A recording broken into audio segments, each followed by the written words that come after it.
অন্তত আপনারা এই জনগণের কাতারে এসে 24শে গণ উত্থানটাকে সাফল্যকে আপনারা লালন করেন, পালন করেন, যাতে করে আমাদের আইন শৃঙ্খলা বাহিনী যে প্রশ্নের মধ্যে পড়েছে দেশবাসীর কাছে, আমরা চাই না এই রাষ্ট্রে আমাদের পুলিশ বাহিনী সহ আইন শৃঙ্খলা বাহিনী আর কোন প্রশ্নের মুখে পড়ে থাকবে, আমরা চাই না।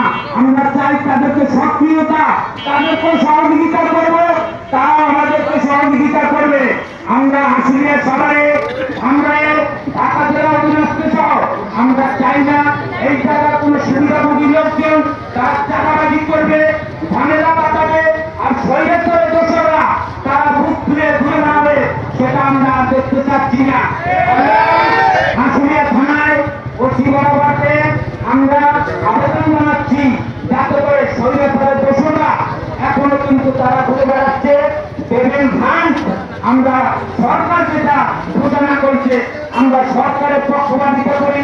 সরকার আমাদের, এই সরকারকে আমরা বসিয়েছি, এই রাষ্ট্র আমাদের, এই সকল দায়িত্ব সরকার প্রশাসনকে সবাই মিলেমিশে আমরা এই দেশে দুষ্কৃতিকারী এবং যারা রয়েছে এই 14 দলের অনুসারীগণ যারা গণহত্যার সাথে জড়িত তাদেরকে আইনগতভাবে গ্রেফতার করার জন্য আমরা বিশেষভাবে এই ছাত্র শ্রমিক জনতার ব্যানার থেকে আমরা বিশেষভাবে অনুরোধ জানাচ্ছি।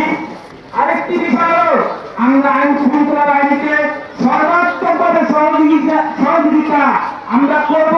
আমরা তাদের কাছ থেকেও আমরা সহযোগিতা নিতে করব, কারণ দেশের রাষ্ট্রের সরকারকেও সহযোগিতা করতে হবে।